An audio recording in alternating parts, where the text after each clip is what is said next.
নমস্কাৰ, কে হিন্দী state open university master degree NEP 4th semester আৰু আছামিজ বিভাগৰ NEP যি অসমীয়া চুটি গল্প এই কাকতখনৰ মই গত বৰ্ষৰ দুখন প্ৰশ্ন কাকত দিছোঁ। আপোনালোকে এই কাকত দুখনৰ কেনেকুৱা ধৰণৰ প্ৰশ্ন আহে চাই অনুমান কৰিব পাৰিব। এয়া যিহেতু নন NEP যিহেতু সেইকাৰণে কিছু শ্বৰ্ট কুৱেশ্যনো আহিছিলে, আপোনালোকৰ কিন্তু শ্বৰ্ট কুৱেশ্যন নাহে। আপোনালোকৰ মই আগতে কোৱা ধৰণে 10 নম্বৰীয়া আৰু 5 নম্বৰীয়া প্ৰশ্ন উত্তৰেই আহিব। আৰু চাব যে এনেধৰণৰ প্ৰশ্নই আহে। NEP যিহেতু এয়া আপোনালোকৰ প্ৰথমবাৰ কাৰণে হ'ব। এই যিটো চেমিষ্টাৰ আপোনালোকৰ 4th চেমিষ্টাৰ NEP এইটো প্ৰথম NEP হয়। এনেধৰণৰ প্ৰশ্ন আহিব। অসমীয়া চুটি গল্প সাধাৰণতে আহে।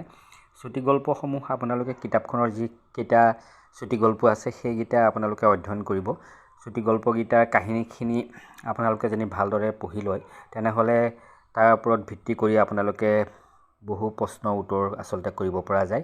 আৰু গল্পকাৰবিলাকৰ জীৱনীখিনি পঢ়িব, তেখেতসকলে কেনেকুৱা ধৰণৰ গল্প লিখিছিলে আৰু সেই গল্পকাৰবিলাকৰ গল্পৰ বৈশিষ্ট্য কি সেইবিলাক লিখিব। বিশেষকৈ জোনাকী যুগ, ৰামধেনু যুগ, আবাহন যুগ, উত্তৰ ৰামধেনু যুগ বা উত্তৰ আধুনিক যুগ, এই সকলোখিনি আপোনালোকে চাব কেনেকুৱা সেই যুগবিলাকৰ গল্পৰ বৈশিষ্ট্য। এনেদৰে আপোনালোকে চালে নিশ্চিতভাৱে সফলতা লাভ কৰিব।